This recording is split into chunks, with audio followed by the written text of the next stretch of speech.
Does the government work for us or do we work for the government? Can believers in limited government unite against the chosen candidate of the Republican establishment? Tonight, small government versus Mitt Romney. Yesterday on Fox and Friends, South Carolina Republican Senator Jim DeMint stated that a debate within the Republican Party between traditionalists, who are conservatives who want to use the government to make their values the law of the land, and libertarians who are conservatives who want the government out of the way so people can choose their own values, is a good debate and one worth having. Then he added that a debate within the Republican Party with those who want to grow the government is not a debate worth having, because we cannot financially afford or constitutionally tolerate any more growth in government. I think Senator DeMint is onto something here. We're at a crossroads in our history. Most of us are sick and tired of too much government, and we must reject those Republicans who preach small government, but when they are elected, just expand the government into their version of big government. That's what George W. Bush did. He fought 2 wars on a credit card.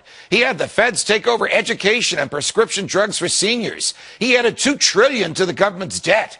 He assaulted the Constitution by letting federal agents write their own search warrants. And he borrowed money from the Chinese and gave it to Wall Street in TARP and other failed stimulus programs. And by doing this, and doing it while claiming to be a conservative Republican, he destroyed the meaning of that term.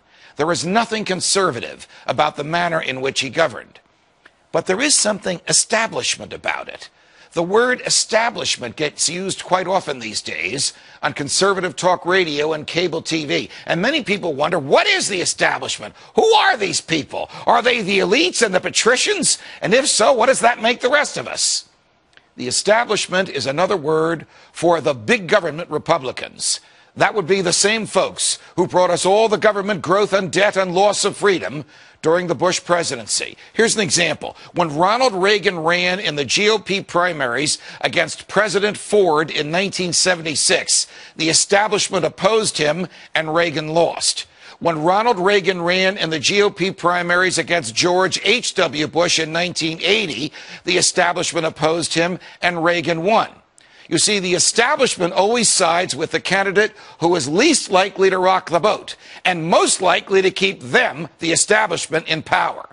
The establishment candidate this year is Mitt Romney. He's the big government guy. He likes government and wants to expand it under the guise of improving it.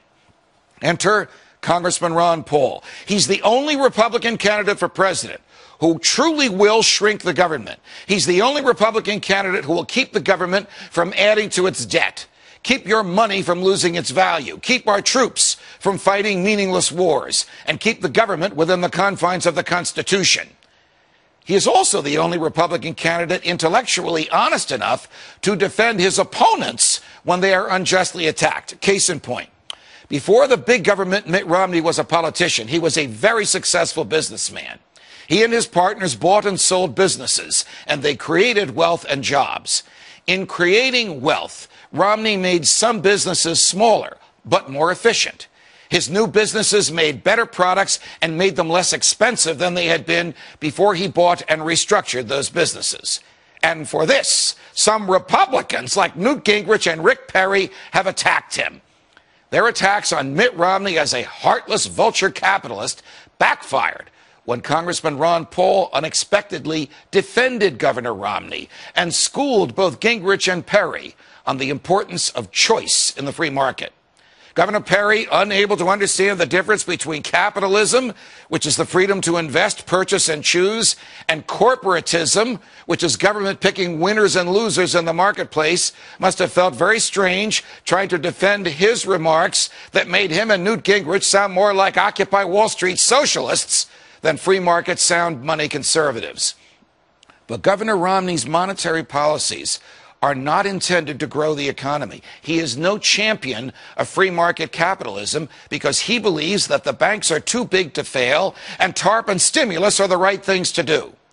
Ron Paul's policies to audit the Federal Reserve and rein it in have put him on the map as the only man who can take on Mitt Romney from the right and unite social conservatives and Tea Partiers and libertarians, even civil liberty-loving Democrats and independents, to beat Barack Obama.